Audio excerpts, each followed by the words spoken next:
أعوذ بالله من الشيطان الرجيم بسم الله الرحمن الرحيم السلام عليكم ورحمة الله وبركاته وعليكم السلام ورحمة الله تعالى وبركاته إن الحمد لله رب العالمين نحمده ونصلي على رسوله الكريم إلى يوم الدين أما بعد فقد قال الله تعالى في القرآن الكريم والفرقان المجيد فأعوذ بالله من الشيطان الرجيم بسم الله الرحمن الرحيم எல்லா புகழும் இறைவனுக்கே.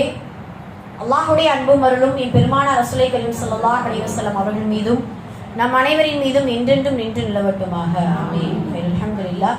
அல்லாஹ்வுடைய கிருபையினால் அவனது அளப்பரிய நாட்டத்தினால் அல்லாஹ்வுடைய இல்லமாத இந்த மதரசாவில் நாம் அனைவரையும் ஒன்று சேர்த்தது போல் அல்லாஹு தஆலா இறையச்சமுடைய மக்களுக்காக தயார் செய்து வைத்துள்ள அந்த சொர்க்கத்தில் நம் அனைவரையும் அல்லாஹு தஆலா ஒன்று சேர்ப்பானாக. ஆமீன். அல்ஹம்துலில்லாஹ்.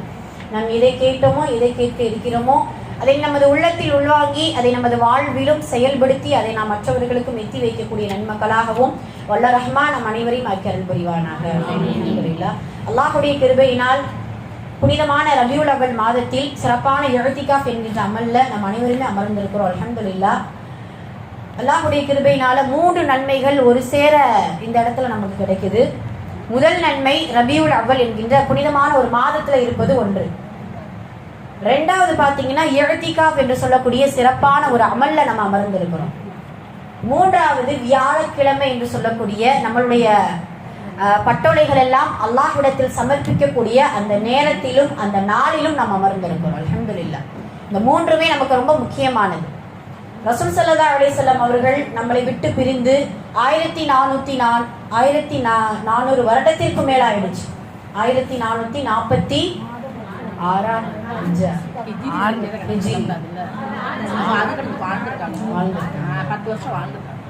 சரி, ஹைர், அல்ஹம்துலில்லாஹ். இப்போ இவ்வளவு வருடத்திற்கும் பின்னாடியும் ரசூல் ஸல்லல்லாஹு அலைஹி வஸல்லம் அவர்களுடைய புகழையும் அவர்களுடைய சிறப்பை நம்ம பேசிக் கொண்டிருக்கிறோம். அல்ஹம்துலில்லாஹ். அதிலிருந்து நமக்கு அல்லாஹ்வுடைய தூதர் எந்த அளவுக்கு இந்த உலகத்துல ஒரு முன்மாதிரியாக வாழ்ந்திருக்காங்க அப்படிங்கறது நமக்கு புரிய வருது. இன்னைக்கு நாம எதை பத்தி நம்ம பார்க்க போறோம் அப்படின்னா நபி ஸல்லல்லாஹு அலைஹி வஸல்லம் அவர்களுடைய வாழ்க்கையில் நடந்த அவர்கள் சிரித்த சில தருணங்களையும் குறைவாக சிரித்த, அதாவது சிரித்த தருணங்கள் குறைவு, அழுத தருணங்கள் அதிகம், அதை குறித்து நம்ம பார்க்க போறோம். சிரித்த தருணங்கள் குறைவு, அழுத தருணங்கள் அதிகம் நபி ஸல்லல்லாஹு அலைஹி வஸல்லம் அவர்களுடைய வாழ்வில். நமது வாழ்வில் சிரித்த தருணங்கள் அதிகமா அழுத தருணங்கள் அதிகமா அப்படின்னு கேட்கும் பொழுது என்ன எப்படி சொல்ல அப்படிங்கிறது நமக்கு தெரியல. ஆனா அல்லாஹ் குர்ஆன்ல எப்படி சொல்றாரு தெரியுமா? அன்னஹு ஹுவ அல்ஹக வ அபுகா, நிச்சயமாக நான் தான், அவன் தான், அல்லாஹ் தான் அவர்களை சிரிக்கவும் வைக்கிறான், நம்மை சிரிக்கவும் வைக்கிறான், அழவும் வைக்கிறான். ஒரு சில இடத்துல அல்லாஹ் இப்படியும் சொல்லுவான், அவர்கள் குறைவாக சிரிப்பார்கள், அதிகமாக அழுவார்கள். ரசூல் ஸல்லல்லாஹு அலைஹி வஸல்லம் அவருடைய வாழ்வு முழுவதும் குர்ஆனா இருந்தது. அந்த குர்ஆன்ல இருக்கக்கூடிய இந்த வார்த்தை, இந்த வசனம், குறைவாக சிரித்தார்கள் அதிகமாக அழுதார்கள் அப்படிங்கிற வசனத்திற்கு தோதுவாக ரசூல் ஸல்லல்லாஹு அலைஹி வஸல்லம் அவர்கள் இந்த உலகத்துல வாழ்ந்திருக்கிறாங்க. சுப்ஹானல்லாஹ். நபி ஸல்லல்லாஹு அலைஹி வஸல்லம் அவர்கள் சொல்லுவாங்க, ஒவ்வொரு முஃமினும் இந்த உலகத்தில் சோதனைக்குள்ளாக்கப்பட்டு தான் இருப்பான், அதுல எந்த ஒரு சந்தேகமும் கிடையாது. மூன்று ஆயத்தையும் ஹதீஸையும் மறக்கவே கூடாது. மூணுமே ஹதீஸ் ஆயத்து ரெண்டுமே வரும். ஒன்று நமக்கு எல்லாருக்குமே தெரியும், சூரா முல்க்ல வரக்கூடியது, தபாரக்கல்லதி பியதிஹில் முல்க் அல்லதி ஹலக்கல் மௌத வல் ஹயாத லியப்லுவக்கும் அய்யுக்கும் அஹ்ஸனு அமலா. இந்த வார்த்தை, இந்த வசனத்தை யாருமே மறக்கவே கூடாது. என்ன அல்லாஹ் தஆலா சொல்றா? அல்லதி ஹலக்கல் மௌத், வாழ்வையும் மரணத்தையும் படைத்தது எதற்காக? நீ எப்படி அமல் செய்கிறாய், எப்படி இந்த உலகத்தில் வாழ்கிறாய் என்பதை சோதிப்பதற்காகத்தான் நான் படைத்திருக்கிறேன். இது ஒரு வசனத்தை நம்ம மறக்க கூடாது. ரெண்டாவது, அத்துன்யா சிஜ்னுல் முக்மினி வ ஜன்னத்துல் காஃபிரி, இந்த முக்மீன்களுக்கு உலகம் என்பது சிறைச்சாலையாகும், காஃபிர்களுக்கு இந்த உலகம் என்பது சொர்க்கமாகும், சொர்க்க பூஞ்சோலையாகும் அப்படிங்கிறத ரசூல் ஸல்லல்லாஹு அலைஹி வஸல்லம் அவர்கள் இந்த துன்யாவுல காஃபிர் எப்படி வாழ்வான், முக்மீன்களாக இருக்கக்கூடிய நாம எப்படி வாழ்வோம் என்பதை ரசூல் ஸல்லல்லாஹு அலைஹி வஸல்லம் அவர்கள் சொல்லி காட்டிட்டாங்க. ஒரே வார்த்தையில முடிச்சுட்டாங்க. சிறைச்சாலையாகத்தான் இருக்கும். சிறைச்சாலையில எந்த சுகமும் நாம் எதிர்பார்க்க முடியாது, எந்த வசதியும் எதிர்பார்க்க முடியாது, நினைக்கின்ற நேரத்தில் நினைக்கின்ற விஷயங்களோ பொருட்களோ கிடைக்கும் என்பதை நினைத்து பார்க்க முடியாது. அப்படியான வாழ்வுதான் முஃமின்களுக்கு தரப்பட்ட இந்த சிறைச்சாலையான வாழ்வு அப்படிங்கிறத நபி ஸல்லல்லாஹு அலைஹி வஸல்லம் சொல்றாங்க. இது இரண்டாவது விஷயம். மூன்றாவது, வலனபுலுவன்னகும் மினல் ஹௌஃபி வல் ஜூ', அல்லாஹ் சொல்றா, வலனபுலுவன்னகும், நிச்சயமாக உங்களை நான் சோதிப்பேன். அதுல எந்த ஒரு சந்தேகமும் கிடையாது. எதை கொண்டு சோதிப்பேன்? மினல் ஹௌஃபி வல் ஜூஅ், ஹௌஃப் சில பயத்தை கொண்டு, வல் ஜூஅ் சில பசிகளை கொண்டு, மினல் ஹௌஃபி வல் ஜூஇ வ நக்ஸின் மின் அம்வால் செல்வங்களை அழித்து நான் சோதிப்பேன், விளை நிலங்களை சிதைத்து நான் சோதிப்பேன், வ நஃப்ஸ் உயிர்களை பறித்து நான் சோதிப்பேன். ஆனால் வகாலு இதா அஸாபத்துக்கும் முஸீபத்துன் ஃபகாலு இன்னா லில்லாஹி வ இன்னா இலைஹி ராஜிஊன். இவ்வளவு சோதனைகள் செய்தாலும் அவர்கள் சொல்லக்கூடிய வார்த்தை என்ன என்றால் இன்னா லில்லாஹி வ இன்னா இலைஹி ராஜிஊன். ஆக இந்த 3 விஷயங்களும் வாழ்வு மரணத்தை படைத்தது சோதிப்புதான். இந்த உலகத்தில் முக்மீன்கள் என்பது சிறைச்சாலையாகத்தான் இருக்கும்.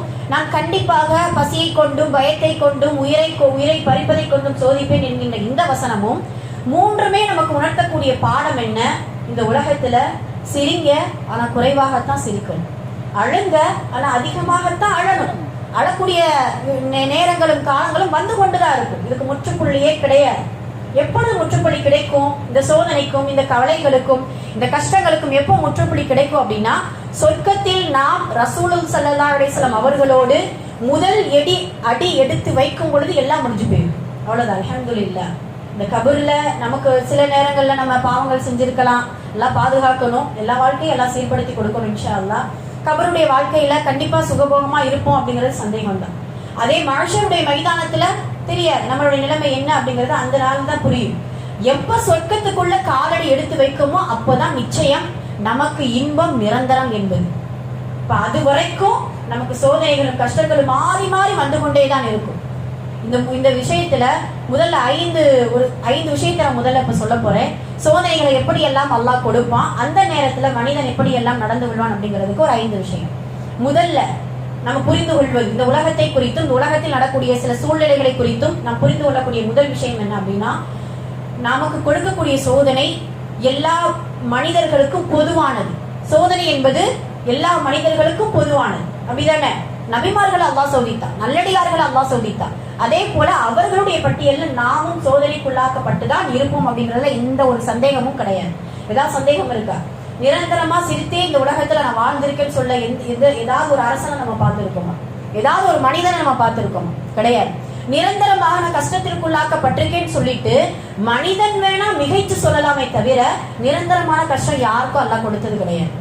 இன்பமும் துன்பமும் கலந்துதான் அல்லாஹ் கொடுப்பான். இன்னமஅல் உஸ்ரி யுஸ்ரா. ஒரு இன்பம் ஒரு துன்பத்தை கொடுத்தால் அல்லாஹ் 2 விதமான இன்பங்களை கொடுக்கின்றான். சுப்ஹானல்லாஹ். அந்த உஸ்ருக்கும் இந்த யுஸ்ருக்கும் வித்தியாசத்தை இன்ஷாஅல்லாஹ் நான் ஒரு நாளைக்கு நான் சொல்லித்தரேன். அலிஃப்லாம் பெற்ற உஸ்ருக்கும் அலிஃப்லாம் இல்லாத யுஸ்ருக்கும் வித்தியாசம் உங்களுக்கு ஞாபகம் இருக்கா? நம்ம அந்த கிதாப் நடத்தும் பொழுது லுகத்துல் அரபியாவுல ஹாதா கிதாபுனுக்கும் ஹாதல் கிதாபுக்கும் வித்தியாசத்தை உங்களுக்கு நான் சொல்லி கொடுத்துருக்கேன். உங்களுக்கு ஞாபகம் இல்லை? ஹாதா கிதாபுன் அப்படின்னா பொதுவா ஏதோ ஒரு புத்தகத்தை வந்து சொல்றாங்க. இது இப்போ நிறைய புத்தகங்கள் இருக்குது. ஹாதா கிதாபுன், இது புத்தகம். இப்ப நாம யார்ட்டையாவது ஒரு கிதாபை எடுத்துட்டு வா அப்படின்னு சொல்லும் பொழுது புத்தகத்தை எடுத்துட்டு வா அப்படின்னு சொன்னா ஏதாவது ஒன்னதான் நம்ம என்ன செஞ்சிருவோம், எடுத்துட்டு வரும். அதுவே அந்த கிதாபுக்கு அலிஃப்லாம் போட்டோம்னு நினைச்சுக்கோங்களேன். ஹாதல் கிதாபுனா அந்த குர்ஆன, இந்த ஹதீஸ் புத்தகத்தை, இந்த அரஹிகல் மக்தூமை என்ன செஞ்சுட்டு வா, எடுத்துட்டு வா. அப்ப என்ன சொல்றா அல்லாஹ்? இன்ன மஅல் உஸ்ரி யுஸ்ரா. இந்த உஸ்ரி என்பது துன்பம் ஒண்ணுதான், பர்டிகுலர் இந்த ஒரு துன்பத்தை தான் நான் கொடுப்பேன். ஆனா யுஸ்ரு நிறைய இருக்கு. கிதாபுங்கிறது ஒரு அலிஃப்லாம் போட்ட ஒரு கிதாபு தான். அலிஃப்லாம் போடல அப்படின்னா ஏதோ ஒரு கிதாப். அதே போலதான் அல்லாஹ் தஆலா துன்பங்கிறது ஒன்னதான் நான் கொடுப்பேன். ஏதாவது ஒண்ணுல உங்களுக்கு துன்பம் இருக்கும். பொருளாதாரத்துல இருக்கலாம், இல்ல நோய்வாய்ப்பட்டு இருக்கலாம், இல்ல குழந்தைகள் மூலம், இல்ல உறவுகள் மூலம், இல்ல ஏதாவது ஒரு துன்பத்தை ஒண்ணு கொடுப்பேன். ஆனா இன்பம் நிறைய கொடுத்திருக்கேனே எல்லாம் சொல்றேன். ஆனா நம்ம உணர்றது கிடையாது. அதுதான் நமக்கான மைனஸ் பாயிண்ட். உங்களுக்கு என்ன அல்லாஹ் கொடுத்திருக்கா, என்ன கொடுக்கல அப்படின்னா கடகடகடன்னு கொடுக்காதது தான் நம்ம சொல்லுவோம். வீட்டுல இப்ப நம்ம இருக்கோம், சமையல் கட்டுல இருக்கிறோம், என்னென்ன பொருள் வீட்டுல இருக்கு, வீட்டுல இல்லைன்னா இல்லாத பொருளை கடகடன் அரிசி இல்ல, பருப்பு இல்ல, அது இல்ல, இது இல்ல, இப்படி நம்ம எப்படி முன்னோர்கள் நமக்கு சொல்லி கொடுப்பாங்களா? எப்படின்னா வீட்டுல இல்லன்னு சொல்லாத, இல்லாம இருக்கு, நிறைஞ்சிருக்கு, பரக்கத்தா இருக்குது அப்படின்னு என்ன செய்யணுமா நம்ம சொல்லலாம். அப்படி நம்ம சொல்றது வந்து அப்படி இருக்கு. அது போலத்தான் துன்பமும் இன்பமும் அல்லாஹ் கொடுக்கும் பொழுது துன்பத்தை தான் நம்ம நிறைய யோசிக்கிறோம். இன்பங்கள் அல்லாஹ் நிறைய கொடுக்குறான், ஆனா அதை நம்ம உணராம இருக்கிறோம். ஆனால் அப்படி கொடுக்கும் பொழுது இன்ஷா அல்லாஹ் இனி வரக்கூடிய காலங்களில் இன்பத்தை எப்படி நம்ம உணர்ந்து மகிழ்ச்சியாக இருக்கிறோமோ அதே நேரத்தில் துன்பத்தை நினைத்து அழக்கூடிய மனிதர்களாக இருக்கணும். இந்த உலகத்துல அழ சொல்லியிருக்கா, அது அழுகிறதுல எந்த ஒரு தவறும் கிடையாது. சும்மா ஏதாவது என்ன சொல்றது, தேவையில்லாத விஷயங்களுக்கு அழுகக்கூடாது. தேவையுள்ள விஷயங்கள், மறுமையை நினைத்து, நம்மளுடைய பாவங்களை நினைத்து, அதுக்கெல்லாம் நம்ம அழுக மாட்டோம். எனத்தையாவது எதையாவது யாராவது என்னமாவது சொல்லிட்டாங்கன்னு நினைச்சுக்கோங்களேன், அதை நினைச்சு அழுகு. சொன்னவங்க அப்படியே போயிடுவாங்க, சொல்லிட்டு அப்படியே பின்னாடியே போயிடுவாங்க. நமக்கு முன்னாடி வந்து பேச அவங்களுக்கு தகுதி கிடையாது, அவங்களுக்கு தைரியம் கிடையாது. ஆனா நாம் என்ன செய்வோம், அதைத்தான் நினைச்சுக்கிட்டே இருப்போம். அது பின்னாடி போன நினைச்சுக்கோ, அப்படியே கூட்டிட்டு போயிடுவாங்க. நீ பின்னாடியே வா, மனிதன் பின்னாடியே போ, அவனுடைய திருப்தி பின்னாடியே வா. தேவையே கிடையாது மனிதனுடைய திருப்தி. அல்லாஹ் என்ன சொல்றான், நம்மளுடைய பாவத்தை நினைச்சு அழுகணும், மறுமையை நினைச்சு அழுகணும். கபூர்ல என்ன சேர்த்து வச்சுட்டு நம்ம போகிறோம். இன்னைக்கு சூரா நம்ம ஓதணும் பாத்தீங்களா, தஸ்பீஹ் நபில் தொழுகையில 4 சூறாக்கள். சுப்ஹானல்லாஹ். இந்த 4மே எதுக்கு ஓதணும் உங்களுக்கு புரிஞ்சுச்சா? மாஷா அல்லாஹ், மாஷா அல்லாஹ். வதுஹா சூராவும் சரி, வதுஹா சூராவுல நீங்க தனிமையில இருக்கும் பொழுது ரொம்ப கஷ்டமா இருக்குதா, இந்த சூறாவை அரப வாசிக்க வேண்டாம், தமிழ வாசிங்க. தமிழ வாசிங்க, சூப்பரா இருக்கும். அல்லாஹ்வுடைய தூதருக்கு அல்லாஹ் அவ்வளவு ஆறுதல் சொல்லுவான். வதுஹா, விடியலின் மீது சத்தியமாக, மூடப்பட்ட இரவின் மீது சத்தியமாக, வதுஹா வல்லைலி இதா சஜா மா வத்தஅக ரப்புக வமா கலா. அல்லாஹ் தஆலா நமக்கே சொல்றது போல இருக்கும், உன்னை நான் உன் மேல கோபப்படவும் இல்லை, உன்னை நான் கைவிடவும் இல்லை. நம்ம நிற்கதியா நிற்கும் போது யாருமே உதவி செஞ்சிருக்க மாட்டாங்க. நம்ம என்னடா செய்ய, அடுத்த கட்டம் நமக்கு என்ன முடிவு வரப்போகுது, இதுக்கான சொல்யூஷன் என்ன, யாரு உதவி செய்வா அப்படின்னு சொல்லும் பொழுது இந்த வார்த்தை எடுத்து வாசிச்சு பாருங்க. உன் மேல நான் கோபப்படல, உன்னை நான் கைவிடவும் இல்லை. சுப்ஹானல்லாஹ். வதுஹா வல்லைலி இதா சஜா மா வத்தஅக ரப்புக வமா கலா வலல் ஆகிரத்து கைருல் லக்க மினல் ஊலா. அந்த வார்த்தை ரொம்ப அழகான வார்த்தை. அல்லாஹ்வுடைய தூதருக்கு அல்லாஹ் சொல்றான், இந்த துன்யாவை விட ஆகிரா தான் முதன்மையானது. இந்த துன்யா முதன்மையானது கிடையாது. அப்படி முதன்மையானதாக இருந்தால் அல்லாஹ்வுடைய தூதருக்கு தங்க கட்டில படுக்க போட்டிருக்கணுமே. ரசூலுல்லாஹ் தங்க கட்டில படுக்க போட்டிருக்கணும். அல்லாஹ் தஆலா அவங்க ஏன் பாயில படுத்து அவங்களுடைய முதுகுல அந்த தடம் பதியணும்? உமர் ரலியல்லாஹு அவர்கள் ஏன் கேட்கணும், அலா தருலா யா உமர், உங்களால இது பொருந்தி கொள்ள முடியலையா, இந்த துன்யா உங்களால பொருந்தி கொள்ள முடியலையா? நமக்கு ஆகிரா தான் வேணும். அல்லாஹ்வுடைய தூதர் சொல்லக்கூடிய வார்த்தை. சுப்ஹானல்லாஹ். வலல் ஆகிரத்து கைருல் லக்க மினல் ஊலா வல சௌஃப யுஅதீக ரப்புக ஃபதர்லா. அல்லாஹ் கொடுக்க நினைச்சிட்டா யுஅதீக் அத்தா அப்படின்னா என்ன அர்த்தம்? சொர்க்கத்துல எல்லாத்தையும் அல்லாஹ் கொடுப்பான். அல்லாஹ்வுடைய தூதருக்கு அல்லாஹ் சொல்றான், நமக்கும் அதுதான். அல்லாஹ்வுடைய தூதரை நம்ம பின்பற்றி நல்ல முறையில் அவங்களுடைய கரம் பிடித்து சொர்க்கத்துக்கு போனோம்னா வல சௌஃப யுஅதீக ரப்புக, உன்னுடைய இறைவன் எல்லாத்தையும் தயார் செஞ்சு வச்சுட்டான் சொர்க்கத்துல. ஃபதர்லா, அவனுடைய பொருத்தத்தோடு. அது சொர்க்கத்தை மீறி பொருத்தம் நமக்கு ரொம்ப முக்கியம் இல்லையா? அல்லாஹ் தஆலா இவ்வளவு விஷயத்தை சொல்லி ரசூல் ஸல்லல்லாஹு அலைஹி வஸல்லம் அவர்களுக்கு ஆறுதல் படுத்துறான். ஏன்னா அவங்க அவ்வளவு துன்பங்கள் பட்டாங்க.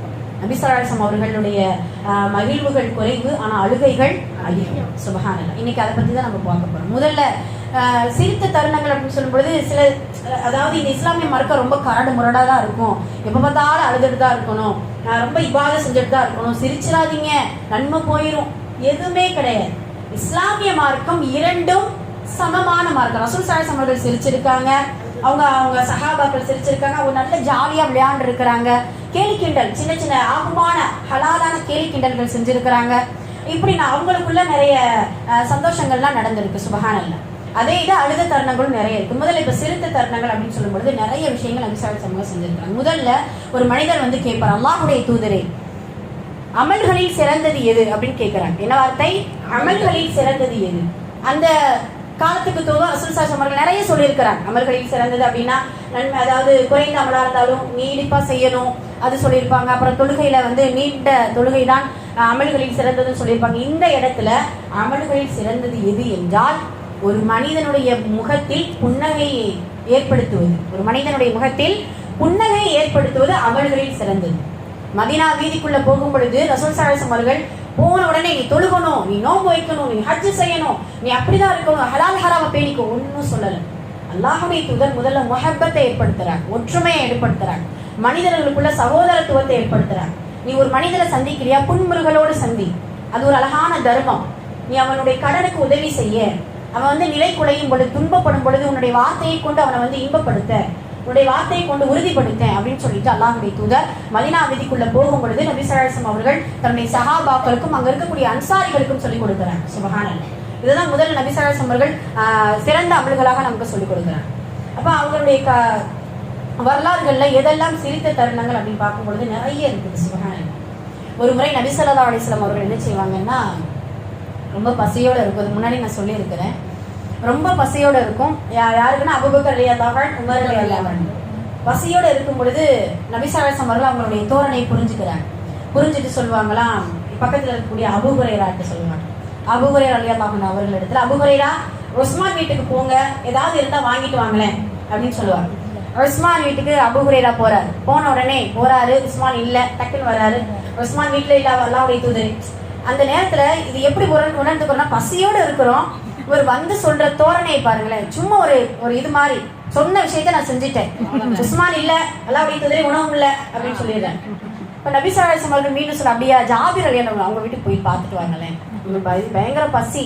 போறாங்க, ஐயோ ஜாபிரும் போறாங்க, அவங்களும் இல்ல, எங்கேயோ போயிட்டாங்க போல, ஜாபிரும் இல்ல, உணவும் இல்ல, அல்லாஹ்வுடைய தூதரே. பக்கத்துல இருந்த அபூபக்கர் சொல்வாரு, அபூ ஹுரைரா எங்கேயும் போகாதீங்க, கடலுக்கு போனாலும் தண்ணி இல்லைன்னு சொல்லிட்டு வந்துருவீங்க, கடலுக்கு போனாலும் தண்ணி இல்லைன்னு சொல்லிட்டு வந்துருவீங்க, அதனால நீ என்ன செய்ய, எங்கேயும் போக வேண்டாம் அப்படின்னு சொல்லிட்டு அவங்களுக்குள்ள அந்த விஷயங்களை கடந்து போக சின்ன சின்ன நகைச்சுவைகளை நபி ஸல்லல்லாஹு அலைஹி வஸல்லம் அவர்களும் அவருடைய சஹாபாக்களும் செய்து கொண்டுதான் இருக்கிறாங்க. சுப்ஹானல்லாஹ். அதே போலதான் நபி ஸல்லல்லாஹு அலைஹி வஸல்லம் அவர்கள் கடவாய் பற்கள் தெரியும் அளவுக்கு சிரித்த தருணங்கள் நிறைய. அதாவது ஹாஹா அப்படி இல்லை, சிரிப்பாங்க, புன்முறுகள் பூர்ப்பது வேற, ரொம்ப அவங்களுடைய திருவாய் மலர சிரிப்பது வேற. நபி ஸல்லல்லாஹு அலைஹி வஸல்லம் அவர்கள் இப்படி சிரிச்சிருக்கிறாங்க. ஒரு சஹாபி வருவார், ரமலான் மாதத்துல நோன்பு வச்சதுனால சில விபரீதமான ஒரு சஹாபி. அந்த சஹாபி ரொம்ப நகைச்சுவையா, நுஹைம் ரலியல்லாஹு அன்ஹு அந்த சஹாபியுடைய பேர் நுஹைம். அப்ப என்ன செய்வாருன்னா, அந்த நுஹைம் அடிக்கடி சிரிப்பு காட்டுவாங்க அல்லாஹ்வுடைய தூதர் இடத்துல. உங்களுக்கு ஞாபகம் இருக்கா, தேன் வியாபாரியை கூட்டிட்டு வருவாரு, தேனை கொடுத்துருவாரு, ரூபாயை நீங்க கொடுத்துருங்க அல்லாஹ்வுடைய தூதர் போயிருவாரு. சட்டை வாங்கிட்டு வருவார் அல்லாஹ்வுடைய தூதருக்கு, சட்டையை கொடுத்துருவாரு, சட்டைக்கு காசை நீங்க கொடுத்துருங்க அல்லாஹ்வுடைய தூதரின்னு போயிருவாரு. அந்த நுஹைம் அன்று ஒரு நாள் தான் ரொம்ப அழுகுறாங்க. வர்றாங்க, ஹலக்து யா ரசூலல்லாஹ், ஹலக்து யா ரசூலுல்லாஹ், லஅன்து யா ரசூலுல்லாஹ், அதாவது நான் அழிந்து விட்டேன் யா அல்லாஹ்வுடைய தூதரே, நான் சாபமாயிட்டேன் அல்லாஹ்வுடைய தூதரே அப்படின்னு சொல்லிக்கிட்டே வர. என்னாச்சு நுஹ்மான், என்னாச்சு நுஹைம், என்னாச்சு அப்படின்னு கேட்கும் பொழுது, இல்லை அல்லாஹ்வுடைய தூதரே, நோன்பு நேரத்துல நான் மனைவியோடு நான் சேர்ந்து இருந்துட்டேன் அப்படின்னு சொல்லி ரொம்ப வருத்தப்பட்டு அழுகிறார். அப்ப அமைதிப்பட, தோழரே நீங்க அமைதியாரு, ஒன்றும் இல்லையே, இதுக்கு இந்த வார்த்தையான நீங்க சொல்றீங்க, அதற்கான தவறுகள் செய்யும் பொழுது சில கஃபாராக்கள் இருக்கு, நான் 3 கஃபாரா நான் சொல்றேன், அதை நீங்க செய்யுங்க, சரியா போயிடும். அவர் ஆர்வத்தோடு கேட்கிறார், என்ன கஃபாரா சொல்ல போறாரோ, நமக்கு நம்ம அந்த தவறுல இருந்து மீண்டு வந்தா போதும் அப்படிங்கிற அந்த மனப்பக்குவத்துல இருக்கிறாரு. ஃபர்ஸ்ட் கஃபாரா சொல்வார், வாஹிதன் ரகபா, அதாவது ஒரு அடிமையை மட்டும் நீங்க உரிமை விட்டா போதும். குர்ஆன்ல அல்லாஹ் தஆலா ரகபாவுக்கு இந்த பிடரிக்கும் ரக்கபா சொல்லுவான், அடிமைக்கும் ரக்கபா. வார்த்தைகள் ஒரே வார்த்தை தான், பொருட்கள் வேற வேற இருக்கும். சொல்லும் பொழுது அந்த சஹாபி சொல்லுவாங்க, அல்லாஹ்வுடைய தூதரே, ஒரு அடிமையும் இல்லை, இந்த ரக்காபாவை தவிர ஒண்ணுமே என்கிட்ட கிடையாது, அந்த ரக்காபாவை எங்க தேடி போக, இந்த ரக்காபாவை தவிர ஒண்ணுமே. சொன்ன உடனே ரசூல் ஸல்லல்லாஹு அலைஹி வஸல்லம் அவ்வளவு சிரிக்கிறாங்க. சிரிச்ச உடனே 2வது கஃபாரா சொல்லுவாங்க, அப்படியா, சரி ரக்காபா இல்லையா, ஓகே, 60 நோன்பு வைங்க போங்க. அல்லாஹ்வுடைய தூதரே, ஒரு நோம்புக்கு தான் நான் இந்த பாடுபட்டு நிற்கிறேன், 60 நோம்பு வச்சா நாமளும் நம்ம சிரிக்கிறோம், கடவாய் பற்கள் தெரிய வரைக்கும். 60 நோம்பு வச்சா நம்ம நிலைமை என்ன ஆகும் யோசிங்க அப்படின்னு சொல்றாங்க. அப்ப ரசூலுல்லாஹ் ரொம்ப சிரிக்கிறாங்க. நபி ஸல்லல்லாஹு அலைஹி வஸல்லம் சிரிச்ச உடனே 3வது விஷயம் சொல்றாங்க, சரி விடுங்க, 2 முடிஞ்சிருச்சா, 3வது ஒரு 60 ஏழைகளுக்கு சாப்பாடு கொடுங்க. அல்லாஹ்வுடைய தூதரே, என்ன தவிர இந்த மதீனா வீதிக்குள்ள எந்த மிஸ்கினும் கிடையாது, என்னை விட ரொம்ப ஏழ்மையான மிஸ்கின், ஆனா உண்மைக்கே ஏழ்மையானவர் தான், ரொம்ப ஏழப்பட்டவங்க. அப்படியா, இப்ப ஓரமா போய் உட்காரு, நான் ஒண்ணு சொல்றதுக்கு இல்ல, ஓரமா போய் உட்காருங்க அப்படின்னு சொன்ன உடனே தூரத்துல இருந்து ஒரு பெண்மணியுடைய வீட்டுல ஒரு கூட நிறைய பேரித்தம்பழம் வரும்.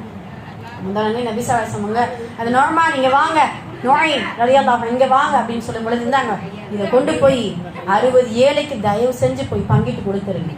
சொன்ன உடனே அல்லாஹ்வுடைய தூதரே, மதீனாவுல 2 மலைகளுக்கு மத்தியில எல்லா வீட்டையும் யோசிச்சு பார்த்துட்டேன், என் வீட்டுல இருக்கக்கூடிய வறுமையை தவிர, என் வீட்டுல இருக்கக்கூடிய தேவையை தவிர வேற எந்த வீட்லயும் கிடையாது, இதை நானே வச்சுக்கிறேன்மா அப்படின்னு சொல்லுறாரு. சொன்ன உடனே நபி ஸல்லல்லாஹு அலைஹி வஸல்லம் அவர்கள் ரொம்ப சிரிக்கிறாங்க. போங்க, அல்லாஹ் தஆலா அல்லாஹ் உங்களை மன்னிப்பான் அப்படின்னு சொல்லிட்டு நபி ஸல்லல்லாஹு அலைஹி வஸல்லம் அவங்க சொல்லுவாங்க. இப்படி ஒவ்வொரு தருணத்திலையும் நபி ஸல்லல்லாஹு அலைஹி வஸல்லம் அவர்கள் சிரித்த தருணங்கள் நிறைய இருக்குது. சுப்ஹானல்லாஹ். அது மட்டும் இல்லாமல்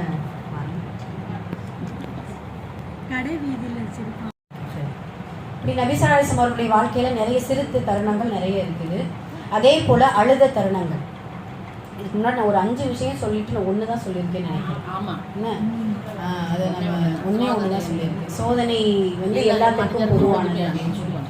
அது அந்த 5 விஷயத்தை நம்ம சொல்லிடுவோமே. 1 இதை இது பண்ணிக்கணும். 2வது இன்ஷா அல்லாஹ் அந்த சோதனையிலிருந்து ரசூல் ஸல்லல்லாஹு அலைஹி வஸல்லம் அவருடைய வாழ்க்கையில் நடந்த சில சோதனைகளை நம்ம பார்க்க போகிறோம். இன்ஷா அல்லாஹ் அழுத தருணங்கள் நம்ம பார்க்க போகிறோம். இப்போ நம்மளுடைய வாழ்க்கையில் சோதனை என்பது பொதுவானது 1.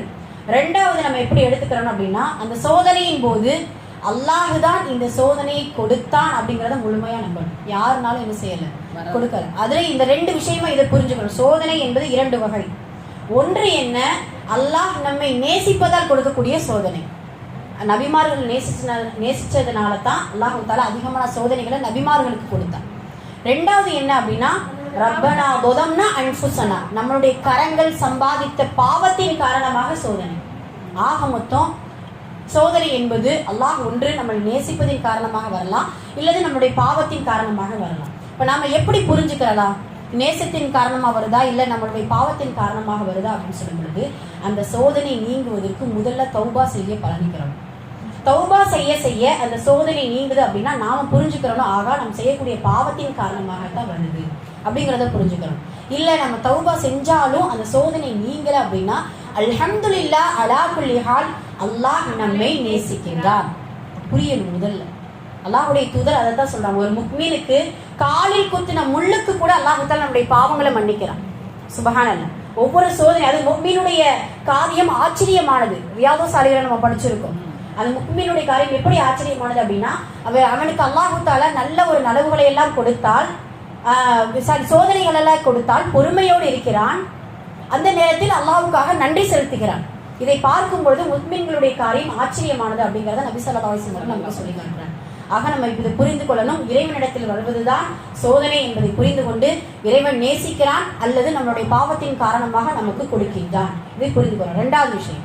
3வது என்ன அப்படின்னா, அந்த சோதனை வரும் பொழுது அல்லாஹ் இடத்துல அதிகமாக அவனுடைய உதவியைத்தான் நாடணும். முதல்ல மற்றவர்களுடைய உதவியையோ மற்றவர்களுடைய ஆறுதலையோ நாடாம இறைவனுடைய உதவியை நாடினால் மட்டும்தான் அந்த சோதனையிலிருந்து நம்ம என்ன செய்ய முடியும், மீட்சி பெற முடியும் இன்ஷா அல்லாஹ். இது 3வது விஷயம். 3வது விஷயம். 4வது, அந்த சோதனையின் போது சுபுர் என்கின்ற உள்ளம் நம்மளுடைய குணத்துல இருக்கும். இந்த சுபுர் என்கின்ற குணம் நபிமார்களுடைய குணம்.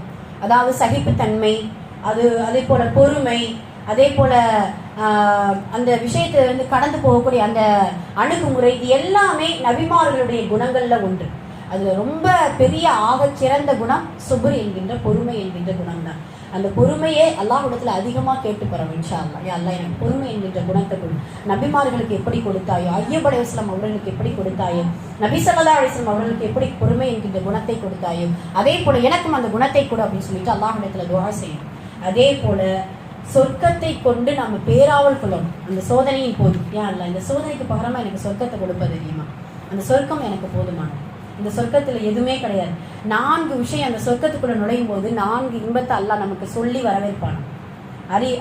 அதாவது நமக்கான ஒரு நற்செய்தி, நமக்கான பஷாரத் நற்செய்தி. 1 என்னன்னா, உள்ள சொர்க்கத்துக்குள்ள நுழையும் பொழுது அல்லாஹ் சொல்வது என்னன்னா, இந்த சொர்க்கம் என்பது மரணமில்லா சொர்க்கம், நிரந்தரமாக வாழ்ந்து கொள்ளும். அல்லாஹ் அப்படி சொல்லி வரவேற்பான். மரணமில்லா சொர்க்கம், நிரந்தரமாக வாழ்ந்து கொள். இந்த துன்யாவில் அது கிடையாது. இந்த துன்யாவில் எப்படி இருக்கும், நிரந்தரமில்லாத உலகம், மரணம் உண்டு. ஆனால் சொர்க்கம் என்பது மரணமில்லா உலகம், நிரந்தரமாக வாழ்ந்து கொள். அல்லாஹ் 2வது நற்செய்தியை கொண்டு நமக்கு சொர்க்கத்துக்குள்ள வரவேற்பா. இந்த சொர்க்கம் என்பது முதுமை இல்லாத சொர்க்கம், இளமையாக வாழ்ந்து கொள். அல்லாஹு தஆலா சொல்லக்கூடிய வார்த்தை முதுமை இல்லாத சொர்க்கம். முதுமை என்கின்ற ஒன்றே கிடையாது. இளமையாக நீ என்ன செஞ்சுக்கோ, இந்த சொர்க்கத்துக்குள்ள வாழ்ந்துக்கோ. சொர்க்கத்துக்குள்ள உள்ள நுழையும் பொழுது 3வது நற்செய்தி நமக்கு சொல்லுவான், எவ்வளவு வேணாலும் அனுபவிச்சுக்கோ இந்த சொர்க்கத்துக்குள்ள, நிராசை மட்டும் அடைந்து விடாது. அல்லாஹ் சொல்லக்கூடிய வார்த்தை. எவ்வளவு வேணாலும் சொர்க்கத்துக்குள்ள என்ன வேணாலும் கேட்டுக்கலாம். இங்கெல்லாம் ஹராமாக்கப்பட்ட எல்லாமே அங்க ஹலால். தங்கம் பாத்திரத்திலையும் வெள்ளி பாத்திரத்திலையும் புழங்குறதுக்கு நமக்கு எல்லாருக்குமே ஆசை உண்டு, அப்படிதானே? என்னைக்காவது ஒரு நான் தங்கத்தட்டில் சாப்பிட்டேன் அப்படின்னு சொல்லும் பொழுது ஒரு ஒரு இது இருக்கு தெரியுமா? அந்த இது இந்த துன்யாவில் நமக்கு கிடையவே கிடையாது. சின்ன பிள்ளைகளுக்கு கூட நம்ம என்ன செய்யக்கூடாது, வெள்ளி சங்குலையோ வெள்ளி டம்ளர்லையோ இல்லை நம்ம தங்கத்தில் எதுவுமே நம்ம யூஸ் பண்ணக்கூடாது. பாத்திரங்கள் நகைகளையோ அணிகலன்கள் கிடையாது, பாத்திரங்களுக்கு மட்டும் இந்த தடை. ஆனால் சொர்க்கத்தில் எல்லாமே தங்கம், என்ன வேணாலும் சீப்பு கூட தங்கம்ப்பா. நமக்கு தலை வரக்கூடிய சும்மா சீப்பெல்லாம் சும்மா அற்பமாக நம்ம நினைப்போம் இந்த உலகத்தில், 10 ரூபா 5 ரூபாய்க்கு தான். அந்த சீப்பு தங்கத்தால் நமக்கு அல்லாஹ் கொடுப்பான். தங்க கட்டில், சுபஹானல்லாஹ், தங்கத்தால் ஆன குவளைகள், எத்தனை விஷயங்கள் தங்கத்தால். வெள்ளி தங்கம் அப்படின்ட்டு 2 சொர்க்கமா அல்லாஹ் கொடுப்பான். இப்போ என்ன சொல்ற அல்லாஹ், எவ்வளவு வேணாலும் சொர்க்கத்துக்குள்ள அனுபவிச்சுக்கோ, நிராசை மட்டும் அடையாது. 4வது நற்செய்தி, அல்லாஹ் சொர்க்கத்துக்குள்ள போகும்பொழுது அல்லாஹ் நமக்கு சொல்லக்கூடிய வார்த்தை, ஒரு பொழுதும் உன் மீது கோபம் படவே மாட்டேன் சோனவாசியே, என்னுடைய ரஹ்மத்தை எல்லாம் பெற்றுக்கொள். அல்லாஹ் சொல்லக்கூடிய வார்த்தை, சுப்ஹானல்லாஹ். இதை போல வார்த்தை என்ன வேணும், இதை போல இன்பம் என்ன வேணும்? அல்லாஹு தஆலா அந்த விஷயங்கள் எல்லாம் சொல்லி நம்மளை சொர்க்கத்துக்குள்ள வரவேற்பான். ஆக அந்த சொர்க்கத்தை எதிர்பார்த்து இன்ஷா அல்லாஹ் அந்த சோதனையின் போது பொறுமையாக இருந்து கொள்ள வேண்டும். இந்த 5 விஷயத்தை செய்தோமையானால் அல்லாஹுடைய தூதர் இந்த 5 விஷயத்தை தான் கடைபிடிச்சாங்க அவங்களுடைய வாழ்க்கையில. அழுத தருணங்கள் நிறைய உண்டு. முதல்ல எப்ப அடிக்கடி அழுகுவாங்க அப்படின்னா, இரவு நேரத்துல அடிக்கடி அழுகுவாங்க. அதனுடைய டேஸ்டே தனி. தஹஜ்ஜுதுடைய நேரத்துல நபி ஸல்லல்லாஹு அலைஹி வஸல்லம் அவர்கள் யா முகல்லிபல் குலூப் சப்பித் கல்பி அலா தீனிக் சொல்லி சொல்லி அழுகுவாங்க நபி ஸல்லல்லாஹு அலைஹி வஸல்லம். ஆயிஷா ரலியல்லாஹு அன்ஹா ரசூல் ஸல்லல்லாஹு அலைஹி வஸல்லம் அவர்கள் சில நேரத்துல சஜ்தாவுல இருந்து கொண்டு இந்த துஆவை சொல்லி சொல்லி அழுகும் பொழுது அவங்க நினைப்பாங்களா, மூர்ச்சையாக இறந்து விட்டாங்களோ ஆயிஷா ரலியல்லாஹு அவர்கள் ரசூல் ஸல்லல்லாஹு அலைஹி வஸல்லம் அவர்களை பத்தி நினைப்பாங்க. அந்த அளவிற்கு தஹஜ்ஜுதுடைய நேரத்தில் சொல்லி சொல்லி துஆ கேட்டுக்கொண்டு ரசூல் ஸல்லல்லாஹு அலைஹி வஸல்லம் அவர்கள் அழுதிருக்கிறாங்க. 2வது எப்ப அதிகமாக அழுகுவாங்க அப்படின்னு சொல்லும் பொழுது, இந்த உம்மத்தினர்களை நினைத்து அழுதிருக்கிறாங்க. நிறைய தருணத்துல நபி ஸல்லல்லாஹு அலைஹி வஸல்லம் அவர்கள் பிரத்யேகமான துஆ உண்டு. அந்த துஆவை இந்த உம்மத்தினர்களுக்கு மட்டும்தான் சேகரித்து வச்சிருக்கிறாங்க மறுமைக்காக. அந்த துஆவை கொண்டுதான் நமக்கான ஷஃபாஅத்தை ரசூல் ஸல்லல்லாஹு அலைஹி வஸல்லம் அவர்கள் பெற்றுக் கொடுப்பாங்க. ஆயிஷா அம்மா கேட்க சொன்னாங்க, இந்த துஆ எனக்காக நீங்க கேளுங்களேன். ஹசன் ஹுசைன் ரலியல்லாஹு அன்ஹு அவங்க ஃபாத்திமா அம்மா, என்னுடைய பிள்ளைகளுக்காக நீங்க துஆ கேட்க கூடாதா? சஹாபாக்கள் கேட்டாங்க, உங்களுக்கு இவ்வளவு கஷ்டம் வருது இல்ல, இந்த கஷ்டத்தை நீக்கிறதுக்கு அந்த அற்புதமான துஆவை கொண்டு இந்த சோதனையிலிருந்து நீங்க மீட்சி பெறலாமே. யாருக்கும் இல்லை, இந்த உம்மத்தினர்களுக்காக மட்டும்தான். நம்மளுடைய முகத்தை ரசூலுல்லாஹ் பார்த்தது கிடையாது. இனிமே வரக்கூடிய குழந்தைகளின் முகத்தையும் நபி ஸல்லல்லாஹு அலைஹி வஸல்லம் அவர்கள் பார்த்தது கிடையாது, கண்டது கிடையாது. ஏன் வரக்கூடிய குழந்தை முஹம்மது என்று சொல்வதற்கு முன்னாலே அந்த குழந்தைக்காக ரசூல் ஸல்லல்லாஹு அலைஹி வஸல்லம் அவர்கள் ஷஃபாஅத்துக்கு நிற்கிறாங்க. சுப்ஹானல்லாஹ். அப்ப அப்படியான அற்புதமான துஆ, அதுக்காக நபி ஸல்லல்லாஹு அலைஹி வஸல்லம் அவர்கள் உம்மத்தினர்களை நினைத்து அழுத தருணங்கள் நிறைய உண்டு. இரவு நேரத்தில் அழுவார்கள், உம்மத்தை நினைத்து அழுவார்கள். 3வதாக போருக்காக அழுகுவாங்க நபி ஸல்லல்லாஹு அலைஹி வஸல்லம். பத்ர் போர்ல அழுதாங்க இல்லையா? காலையில விடியற் காலையில பத்ர் போர் ஆரம்பமாகுது. இரவுல உட்கார்ந்து ரசூல் ஸல்லல்லாஹு அலைஹி வஸல்லம் அழுகுறாங்க. அல்லாஹ்வுடைய தூதரே ஹஸ்புக், அபூபக்கர் ரலியல்லாஹு அவர்கள் சொல்றாங்க, போது அல்லாஹ்வுடைய தூதரே, அல்லாஹ் தஆலா உங்களுக்கு கண்டிப்பா உதவி செய்வான். ஏன் இவ்வளவு அழுகை, ஏன் இவ்வளவு குமுறல் அப்படின்னு சொல்லிட்டு நபி ஸல்லல்லாஹு அலைஹி வஸல்லம் அவர்களை பார்த்து அபூபக்கர் ரலியல்லாஹு அவர்கள் சொல்லுவாங்க. அப்பொழுதும் கூட இந்த உம்மத்தினர்களின் இந்த இஸ்லாமிய வெற்றிக்காக நபி ஸல்லல்லாஹு அலைஹி வஸல்லம் அவர்கள் அழுதிருக்கிறாங்க. இப்படி அழுத தருணங்கள் நிறைய. அதுக்கு பின்னாடி தனக்காக, தன்னுடைய உறவுகள் பிரிந்ததுக்காக நபி ஸல்லல்லாஹு அலைஹி வஸல்லம் அவர்கள் அழுதிருக்கிறாங்க.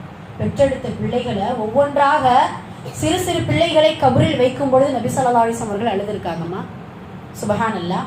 3 பிள்ளைகள், ஆண் குழந்தைங்க, கை குழந்தை இருக்கும் பொழுதே இறந்துட்டாங்க. காசிம், அப்துல்லா, அதுல இப்ராஹிம் இறக்கும் பொழுது நபி ஸல்லல்லாஹு அலைஹி வஸல்லம் அவர்கள் அழுகுவாங்க. அனஸ் ரலியல்லாஹு அவர்கள் அந்த செய்தியை கேளுங்களேன். அனஸ் ரலியல்லாஹு அவர்கள் சொல்லுவாங்க, ரசூல் ஸல்லல்லாஹு அலைஹி வஸல்லம் அவர்கள் மாரியா என்கின்ற அந்த மனைவியை சந்திக்க மாலை நேரத்துல போவாங்களாம், அந்த பிள்ளையும் பார்க்கறதுக்காக. ஒரு நாள் மாலை நேரத்துல நாங்க அந்த மாரியா இருக்கக்கூடிய அந்த இடத்துக்கு நாங்க போகும் பொழுது அந்த இடத்துல பாத்தீங்கன்னா இந்த கொள்ளர்கள் ரொம்ப கொள்ளை முறுக்கு அந்த புகையா வரும், பற்ற அதுல ரொம்ப தீ மூட்டிக்கிட்டே இருந்தாங்க. அப்ப நான் என்ன செஞ்சேன், ரசூலுல்லாஹ்க்கு முன்னாடி போய் அந்த தீ மூட்டக்கூடிய அந்த மனித இடத்துல ரசூலுல்லாஹ் வராங்க, கொஞ்சம் தீயை குறைச்சிக்கோங்க, இது பண்ணிக்கோங்க அப்படின்னு சொன்னேன். இப்ப நபி ஸல்லல்லாஹு அலைஹி வஸல்லம் அவர்கள் உள்ள போறாங்க. மாரியத்துல் கபிதியா அவங்களுடைய மகன் இப்ராஹிமை கையில கொடுக்குறாங்க. தொண்டை குழிக்குள்ள அப்படியே உள்ளும் புறமும் இழுத்து கொண்டு இருக்குது அந்த இப்ராஹிம். அதை பார்த்து நபி ஸல்லல்லாஹு அலைஹி வஸல்லம் அவர்கள் அழுகுறாங்க. அழுகும் பொழுதுதான் சுற்றில் இருக்கக்கூடிய மக்கள் எல்லாம் சஹாபாக்கள் கேட்பாங்க, அப்பயும் கேட்பாங்க, ஜைனபம் அவங்களுடைய பேரன் அழுகும் பொழுதும் கேட்பாங்க, மகன் அழுகும் பொழுது. அழுகும் பொழுது அப்ப அல்லாஹ்வுடைய தூதர் சொல்லுவாங்க, இது உள்ளத்தில் இருக்கக்கூடிய இரக்கம். அந்த இரக்கத்தின் வெளிப்பாடு கண்ணீராக வருது. நம்ம கதறி அழுவதோ இல்ல கத்தி கொண்டு அழுவதோ இல்ல ஒப்பாரி வைத்து அழுவது மட்டும்தான் கூடாது அப்படிங்கறத நபி ஸல்லல்லாஹு அலைஹி வஸல்லம் சொல்லுவாங்க. அப்ப அவர்களுடைய உறவுகளா இருக்கக்கூடிய தான் பெற்றெடுத்த பிள்ளைகள் ஒவ்வொன்றாக இறக்கும் பொழுது நபி ஸல்லல்லாஹு அலைஹி வஸல்லம் அவர்கள் அழுதிருக்கிறார். அதே போல நபி ஸல்லல்லாஹு அலைஹி வஸல்லம் அவர்கள் ஜாஃபர் இப்னு அபீ தாலிப் அவங்களுடைய சகோதரர் ஒரு நாள் மிம்பர் படியில நின்று பயான் சொல்லிட்டு இருப்பாங்க. அப்ப ஜாஃபர் இப்னு அபீ தாலிப் ஒரு போருக்காக போயிருப்பாங்க. 3 பேர் ஒவ்வொரு நபராக கொல்லப்படும் பொழுது ஜாஃபர் ஷஹீதாக்கப்பட்டு விட்டார் அப்படின்னு சொன்ன உடனே விசும்பி அழுதுருவாங்களா நபி ஸல்லல்லாஹு அலைஹி வஸல்லம். ஏன் அப்படின்னு சொன்னா ஜாஃபரை பார்த்தா ரசூல் ஸல்லல்லாஹு அலைஹி வஸல்லம் பார்க்கறாங்க ஒரே போல அவ்வளவு அக்யூரடா ஜாஃபர் ரலியல்லாஹு அன்ஹு நபி ஸல்லல்லாஹு அலைஹி வஸல்லம் அவர்களை போலவே இருப்பாங்க. சில சஹாபாக்கள் ஒரு சில நேரம் ரசூலுல்லாஹ் தான் இருக்காங்க அப்படின்னு சொல்லிட்டு ஜாஃபர் ரலியல்லாஹு அன்ஹு அவர்களுக்கு முன்னாடி போய் பார்த்தா தான் தெரியுமா ஒரு சில அடையாளங்கள் வித்தியாசம். ஆனா பின்னாடி பார்க்கும் பொழுது தூரத்துல இருந்து பார்க்கும் பொழுது அப்படியே நபி ஸல்லல்லாஹு அலைஹி வஸல்லம் அவர்களை ஒன்று போல இருப்பாங்க. இப்ப ஜாஃபர் ரலியல்லாஹு அன்ஹு அவர்கள் சொல்லுவாங்களா, அவர்களை பார்த்து ரசூல் ஸல்லல்லாஹு அலைஹி வஸல்லம் சொல்லுவாங்க, ஜாஃபர் என்னுடைய குணமும் என்னுடைய தோற்றமும் உன்னிடத்தில் இருக்கிறது. என்னுடைய குணமும் என்னுடைய தோற்றமும் உன்னிடத்தில். அப்படி இருக்கக்கூடிய ஜாஃபர் ரலியல்லாஹு அன்ஹு அங்க ஒரு போர்ல போகும்பொழுது ஷஹீதாகிடுவாங்க. ஷஹீதாகும் பொழுதுதான் அந்த செய்தி கேட்டு நபி ஸல்லல்லாஹு அலைஹி வஸல்லம் அழுத உடனே நபி ஸல்லல்லாஹு அலைஹி வஸல்லம் அவர்கள் அஸ்மா அவங்களுடைய மனைவி, யாருடைய மனைவி? ஜாஃபருடைய மனைவி, அவங்களுடைய வீட்டுக்கு போவாங்க. ஜாஃபருக்கு நிறைய குழந்தைகள், இதுக்கு முன்னாடி நம்ம சொல்லியிருக்கோம் இந்த சம்பவத்தை. நிறைய குழந்தைகள் இருக்கு. இப்போ குழந்தைகள் இருக்கும் பொழுது உள்ள போன உடனே நம்மளுடைய வாப்பா தான் வர்றாங்க அப்படின்னா வர்றாங்கன்னு நினைச்சு அந்த குழந்தைகளை எல்லாம் அப்படியே ரசூலுல்லாஹ் கட்டி தழுகுங்கிறாங்க. யா அபி யா அபதி அப்படின்னு சொல்லி கட்டி தழுகும் பொழுது அந்த பிள்ளைகள் எல்லாம் அரவணைத்து கொண்டு ரசூல் ஸல்லல்லாஹு அலைஹி வஸல்லம் அவர்கள் அழுகுவாங்க. தாங்க முடியல, அவங்களால என்ன பதில் சொல்ல போறோம். அப்ப ரசூலுல்லாஹ் விசும்பி அழுகக்கூடிய அஸ்மா அம்மா பார்த்த உடனே சொல்லுவாங்களா, உங்களுடைய சகோதரருக்கு எதுவும் ஆயிடுச்சா, என்ன நிலைமை, உங்களுடைய சகோதரருடைய நிலைமை தான் என்ன அப்படின்னு கேட்கும் பொழுது உஷ்ஹிது ஜாஃபர், அதாவது ஜாஃபர் ஷஹீதாக்கப்பட்டு விட்டார். அஸ்மாமா அங்க உட்கார்ந்து ஓரத்துல அழுகுவாங்க. இங்க பிள்ளைகளோடு ரசூல் ஸல்லல்லாஹு அலைஹி வஸல்லம் அழுது கொண்டிருக்கும் பொழுது அஸ்மாமாவுக்கு ஆறுதல் சொல்லுவாங்க நபி ஸல்லல்லாஹு அலைஹி வஸல்லம், இந்த குழந்தைகளுடைய பொறுப்பை நான் ஏற்றுக்கொள்கிறேன். ரொம்ப நாள் ஆச்சு ஜாஃபரை பிரிஞ்சு, போருக்கு போய் அப்பெல்லாம் பாத்தீங்கன்னா 1 மாசம் 6 மாசம் ஆகுமா. இப்ப பாத்தீங்கன்னா இந்த பிள்ளைகளுக்கு முடிகள் எல்லாம் வளர்ந்து அந்த முடிகளை சரியாம வெட்டாம அந்த பிள்ளைகள் கொஞ்சம் இதுவா இருக்கு. இப்ப நபி ஸல்லல்லாஹு அலைஹி வஸல்லம் என்ன செய்வாங்க, அந்த சவரன் செய்யக்கூடிய அந்த முடி வச்சவரை கூட்டிட்டு வந்து அந்த பிள்ளைகளை வந்து அழகா முடி வெட்டி கொஞ்சம் இது பண்ணுவாங்க. சுபஹானல்லாஹ். இப்படி தன்னுடைய உறவுகள் பிரியும் பொழுது நபி ஸல்லல்லாஹு அலைஹி வஸல்லம் அவர்கள் அழுதிருக்கிறார். அதே போல அவர்களுடைய வாழ்க்கையில மறக்காத 3 சம்பவம். இந்த 3 சம்பவத்துக்கும் 40 வயசுல ஜிப்ரீல் அலைஹிஸ்ஸலாம் அவர்கள் 3 முறை முஆனகா செஞ்சாங்கல்ல, அதுக்கும் சம்பந்தம் உண்டு. அழகா அந்த ஹிஸ்டரி, ரசூலுல்லாஹ்வுடைய ஹிஸ்டரி விரியுது. சுப்ஹானல்லாஹ். படிக்க ஆழ்கடலில் இருக்கக்கூடிய முத்து போல ரசூல் ஸல்லல்லாஹு அலைஹி வஸல்லம் வரலாறு. ஜிப்ரீல் அலைஹிஸ்ஸலாம் அவர்கள் 40வது வயதுல நபி ஸல்லல்லாஹு அலைஹி வஸல்லம் அவர்களுக்கு வஹி கொண்டு வரும் பொழுது ஃபர்ஸ்ட் முஆனகா செய்து கட்டி தழுவி இக்ரா, நீங்க ஓதுவீராக, நீங்க படிப்பீராக அப்படின்னு சொல்லும் பொழுது 3 முறை அப்படி செய்வாங்க. அந்த 3 முறை ஜிப்ரீல் அணைத்த அணைப்பு ரசூலுல்லாஹ்வால தாங்க முடியல, அவ்வளவு இறுக கட்டிக்கொள்வார்களா. அப்ப நபி ஸல்லல்லாஹு அலைஹி வஸல்லம் அவர்கள் மூச்சிறைக்க அவங்களால மூச்சு விட முடியாது. அந்த 3 அணைப்புக்கும் அவங்களால மூச்சு விட முடியாத அந்த தருணத்திற்கும் இந்த 3 நிகழ்வுகள் காரணம். ஒன்று, அந்த அவர்கள் முதல் அணைப்புக்கு என்ன சோதனை வந்துச்சு அப்படின்னு சொல்லும் பொழுது, இஸ்லாமிய மார்க்கத்தை நீங்க எத்தி வைக்கும் பொழுது இந்த 3 சோதனைகள் உங்களுக்கு வரும். முதல் சோதனை, ஊரை விட்டு தள்ளி வைப்பது. 3 வருடம் ரசூல் ஸல்லல்லாஹு அலைஹி வஸல்லம் அவர்களுக்கு சொல்லலா துன்பங்கள். நம்ம நீங்க யோசிச்சு பாருங்களேன், கொஞ்சம் நம்ம இதை வார்த்தையால நம்ம யோசிக்க கூடாது, சிந்தனையால உள்ளத்தால யோசிச்சு பாருங்க. 3 வருஷம், அதுவும் சிறைக்குள்ள இல்ல, வெளிச்சமாக இருக்கக்கூடிய ஒரு பெரும் சிறை. அந்த சிறையில ரசூல் ஸல்லல்லாஹு அலைஹி வஸல்லம் அவர்களுக்கு அன்னம் தண்ணி யாரும் உணவு கொடுத்துடக்கூடாது, யாரும் எந்த உதவியும் செஞ்சிடக்கூடாது, எதுவுமே கிடையாது. வியாபாரம் என்ன குடிச்சு வாழ்ந்திருப்பாங்க, என்ன சாப்பிட்டு நீங்க வாழ்ந்திருப்பாங்க, யோசிச்சு பாருங்க. சில பின்னொரு காலத்துல அவங்க சொல்லுவாங்களே, உதாரணமா நான் சிறைக்குள்ள இருந்ததெல்லாம் என்னால மறக்கவே முடியாது.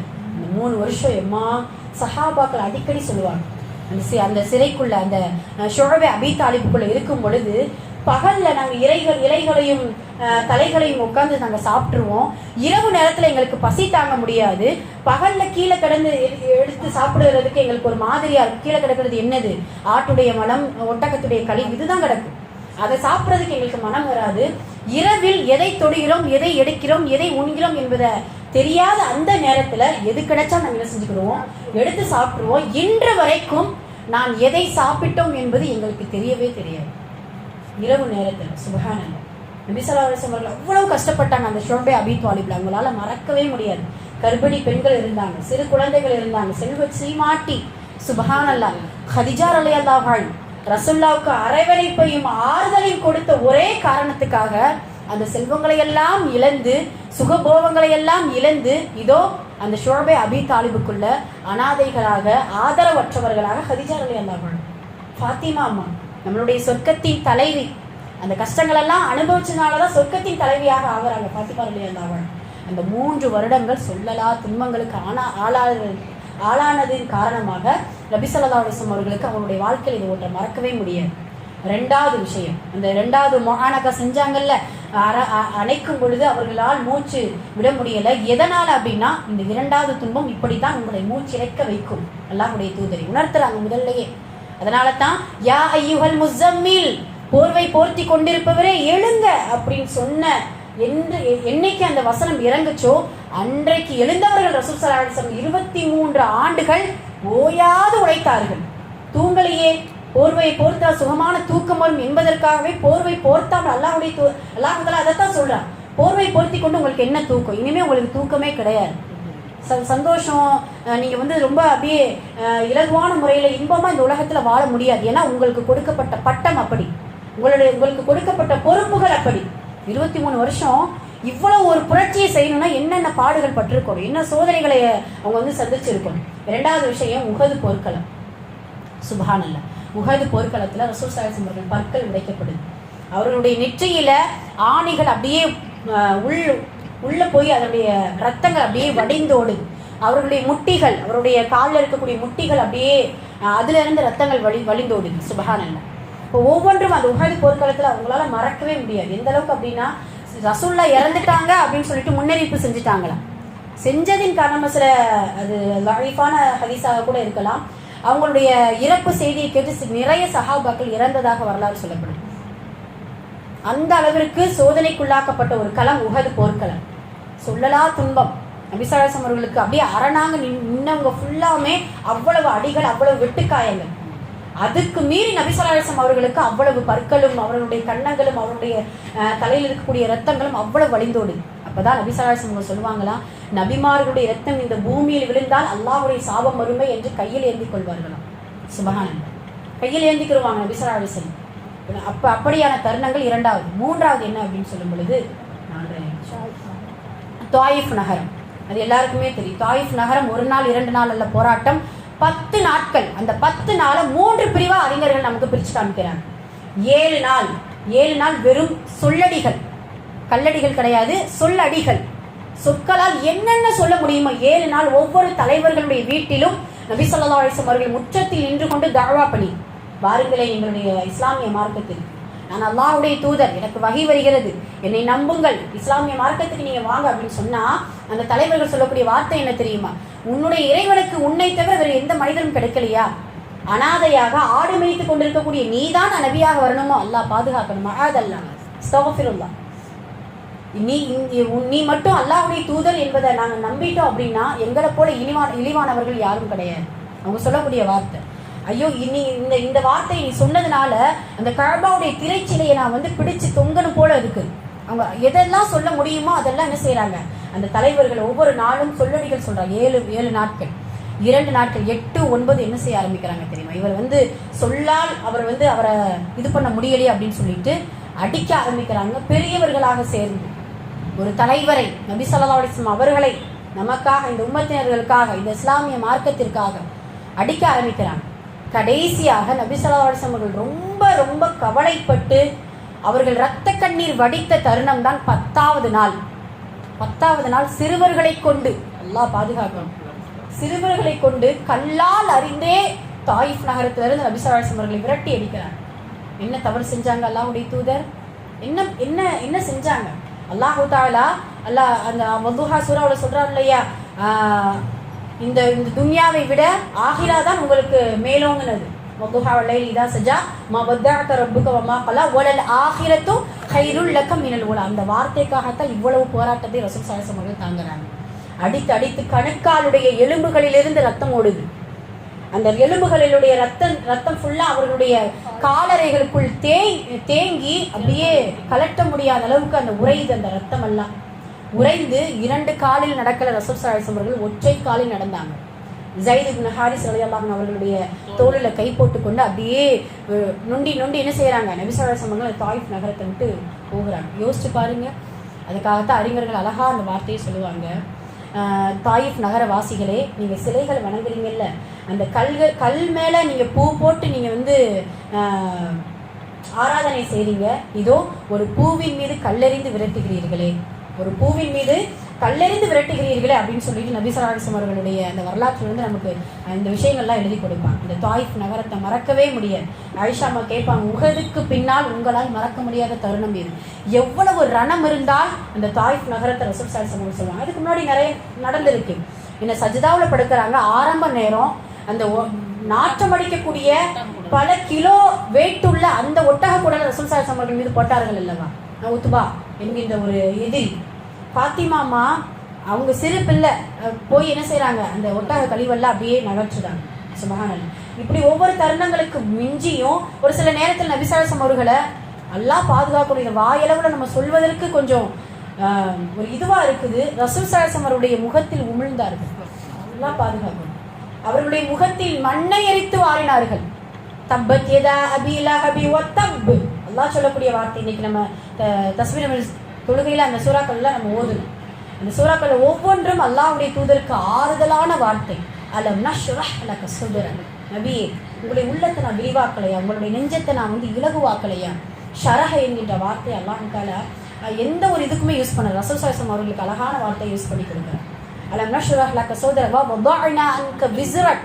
உங்களுடைய முதுகு ரொம்ப பாரமா இருந்துச்சு, அந்த சுமைகளை உங்களுக்கு இறக்கி வைக்கலையா. வ ரஃபஅனா லக திக்ரக். உங்களுடைய வார்த்தைகள், உங்களுடைய பேரை நான் உயர்த்தி வைக்கலையா. அதனால தான் இன்று வரைக்கும் அல்ல, கியாமத் நாள் வரைக்கும் நபியுடைய பேர் ஓங்கிதான் இருக்கும். சுபஹானல்லாஹ். யார் எவ்வளவு ரசூல்லா இவ்வளவு திருமணம் முடிச்சாங்க, இப்படி செஞ்சாங்க என்ன சொன்னாலும் நபி ஸல்லல்லாஹு அலைஹி வஸல்லம் கண்ணியம் சிறப்பும் பேச பேச இன்பம் தான் அவர்களுடைய கண்ணியம் உயர்ந்து கொண்டுதான் இருக்கிறோம். சுபஹானல்லாஹ். அல்லாஹ் தஆலா அவ்வளவு சோதனைகளை நபி ஸல்லல்லாஹு அலைஹி வஸல்லம் அவர்களுக்கு கொடுக்கிறார். இந்த 3 விஷயங்கள் அவங்களால மறக்கவே முடியாது. இதையெல்லாம் தவிர்த்து விட்டு அவர்கள் என்ன, அவங்க ஏன் அழுகிறாங்க, சுத்தி உள்ளவங்க எதனால அல்லாஹ்வுடைய தூதர் அழுகிறாங்க அப்படின்ட்டு தெரியாத அளவிற்கு ஒரு சம்பவம் நடக்குது. நபி ஸல்லல்லாஹு அலைஹி வஸல்லம் அவர்கள் என்ன செய்யறாங்க, தாயிஃப் நகரத்துக்கு போகும்பொழுது போகிற வழியில ஒரு கபர் வாங்க சொல்றாங்க.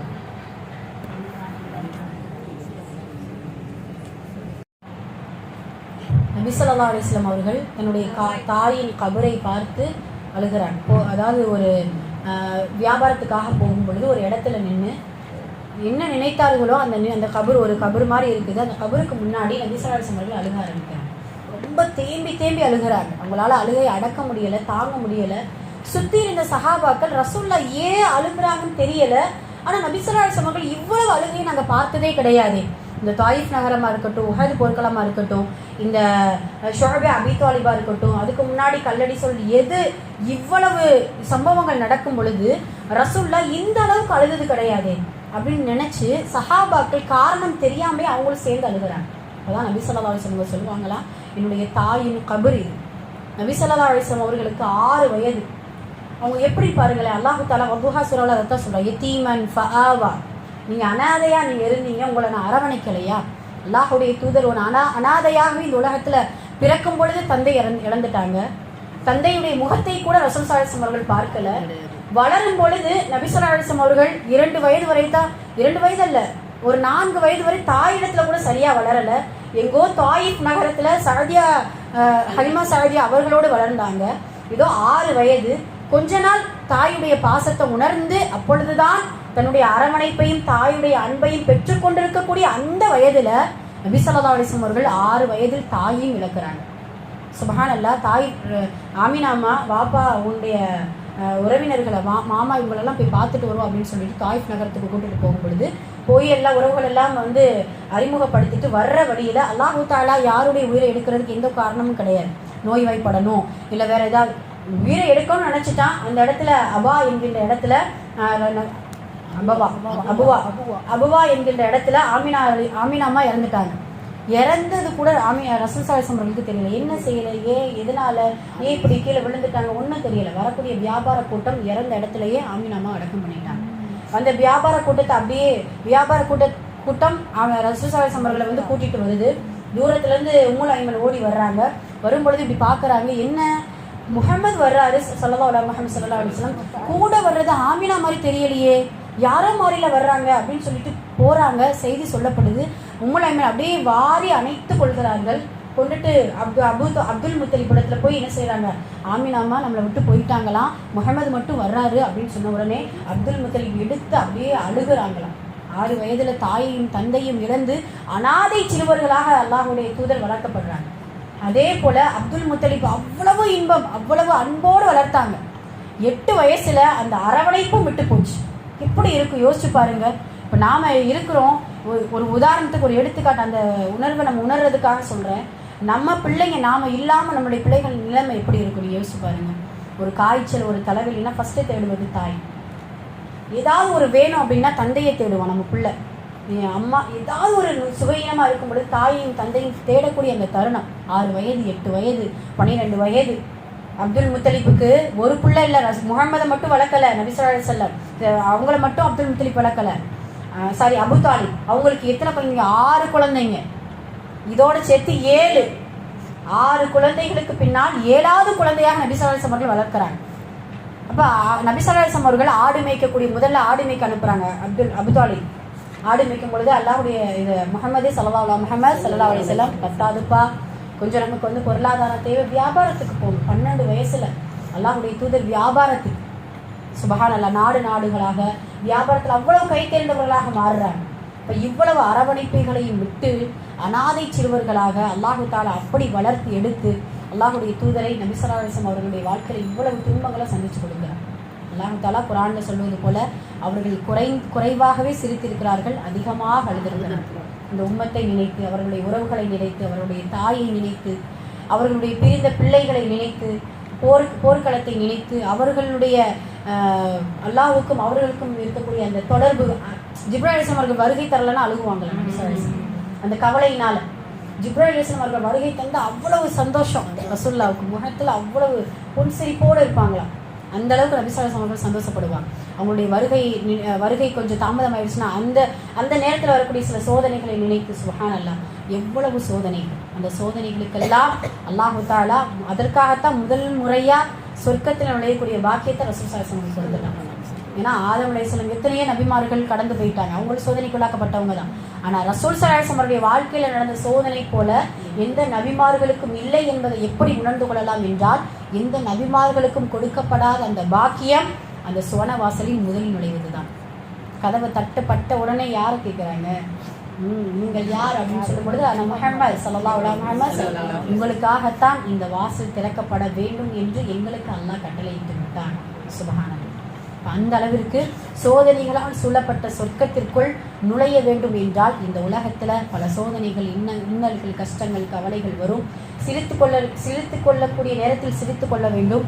அழுகக்கூடிய நேரத்தில் அல்லாஹ்விற்காக, அல்லாஹ்வுடைய மார்க்கத்திற்காக, மறுமைக்காக, நம்முடைய பாவத்திற்காக, சொர்க்கத்திற்காக இன்ஷா அல்லாஹ் அழக்கூடிய மனிதர்களாக இன்ஷா அல்லாஹ் இருக்கணும். அல்லாஹு தஆலா நம் அனைவரையும் சோதனையின் போது பொறுமையாக இருக்கக்கூடிய உள்ளத்தையும், அந்த நேரத்தில் நபி ஸல்லல்லாஹு அலைஹி வஸல்லம் அவர்களுடைய வாழ்க்கையையும் அவர்கள் பட்ட சோதனைகளை நினைத்து நாம் மனதை இலகுபடுத்திக் கொள்ள வேண்டும் என்கின்ற அந்த உள்ளத்தை நம் அனைவருக்கும் அல்லாஹு தஆலா தந்தல் புரிவானாக. ஆமீன். அக்பர் அஸ்தக்ஃபிருல்லாஹ் லனா வலக்கும்.